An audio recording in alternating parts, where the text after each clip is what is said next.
Hey YouTube, it's Zoe or Read by Zoe, and today I'm going to do my May wrap-up. I read 6 books this past month, which is actually pretty surprising because I got in a really bad reading slump about halfway through the month and didn't start reading again or getting in the mood to read until a couple of days ago. So that's why a couple of these books I actually finished on June 1st, but I read the bulk of them in May, so I'm just going to throw them in this wrap-up. So let's get started. The first book that I read in May was Can You Keep a Secret by Sophie Kinsella. She is also the writer of the Shopaholic series, which I really enjoy, but I wanted to read one of her novels, so I picked this one up and I'm so happy I did. It was so hilarious, just like all of Sophie Kinsella's books. This is about a 20-something girl named Emma Corrigan, and she has a lot of secrets that she keeps from her friends and family, and she has them bottled up until one day she's flying home from a business trip to England and their plane hits a lot of turbulence. She thinks that she's going to die, they're like falling and everything's going terribly. She's already afraid of flying, so this is very traumatizing for her. So she tells all of her secrets to this man next to her on the plane, and she thinks she's never going to see him again. But she does. He turns out to be her American boss of her company, the founder of her company, and so he has a lot of power, but they start to fall in love and things happen and it's really funny. The only problem that I had with this book was that the pacing was a little weird at times. It was kind of slow in the middle, it dragged on, and then the ending, everything happened at once, so I was just kind of thrown off. Just so many things were happening.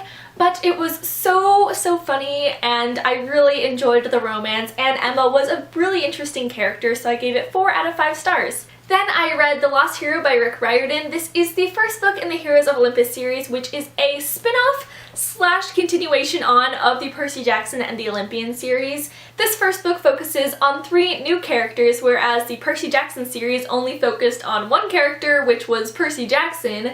The 3 new characters are Jason, Piper, and Leo. Leo is my favorite. He is so funny. He actually reminds me of Percy in a way. He is funny, obviously, and he has those quips, and he doesn't take anything too seriously like Percy, but unlike Percy, he does have some things that are weighing down his conscience, and he's also not the son of Poseidon. In this first book, the lost hero is Percy. We don't know where he is, and there's just a lot of things that happen. Annabeth is in this book. It's really fun. I gave this 4.5 out of 5 stars. I couldn't give it a 5 because I didn't completely love all of the characters. I only really loved Leo. Jason was just kind of boring. He's like that general good guy superhero dude, and he didn't have a lot of, I don't know, a lot of personality to him.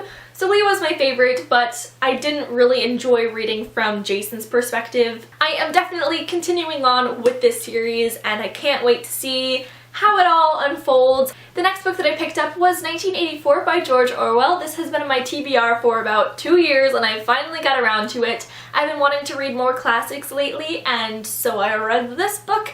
It was really good. I gave it 4 out of 5 stars. This takes place in 1984 in London, and at this time London is controlled by this government named Big Brother. Big Brother is always watching you, and it's really creepy. They're making sure that you aren't having any of your own thoughts. You're just listening to all of their propaganda and feeding into what they're telling you about the world. And if you don't listen to them, then bad things happen to you. This focuses on a man named Winston, and he's starting to have his own thoughts. He's starting to fall in love with this woman named Julia, and then things happen, and this really freaked me out. I gave this 4 out of 5 stars because there were some times when I wasn't invested in the story at all, mostly towards the end of the book, the last half of the book. It just got kind of boring and slow. The first half was amazing, but the second half was a little bit slower. Then I read, finally, Heir of Fire by Sarah J. Maas, the 3rd book in the Throne of Glass series. This was so good. So good. Better than the first 2 books. I did really enjoy the first 2 books, but I felt like this was even better. There was so much character development. It was kind of slow, but it was only because there was so much character development, and Selena really changed as a person. She got so much stronger and so much fiercer. I loved it. I can't tell you too much about this because obviously there are spoilers, but Selena is an assassin and she's kick butt. She kicks a lot of booty, and there's magic and an evil king and hunky dudes like Kale and Dorian and now Rowan. 5 out of 5 stars, but this was also what started my reading slump. I felt like nothing else could compare to this book, so I had to take like a 2-week break from reading. The 5th book I read in May was On the Fence by Casey West, not Cassie West like I was saying. This is a really cute summery contemporary book, and I gave it 3 out of 5 stars. This is about a 16-year-old girl named Charlotte Reynolds, but she goes by Charlie, and she is a total tomboy. She has 3 older brothers, and she has a single dad.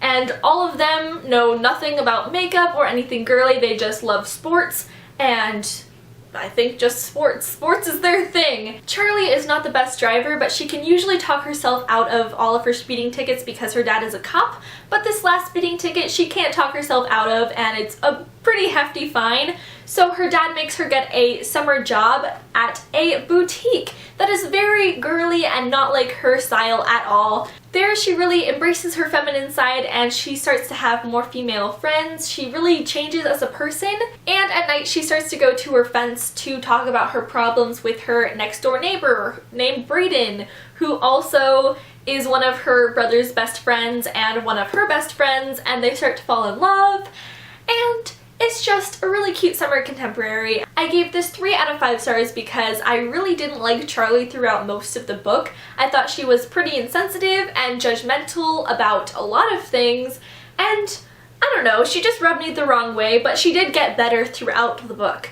Also, a lot of the characters were not really developed, especially the brothers. I really liked the brothers and I wanted to know more about them. And another problem that I had with the book was that it just ended so quickly. Just all of a sudden it was like, oh, that's the end of the story.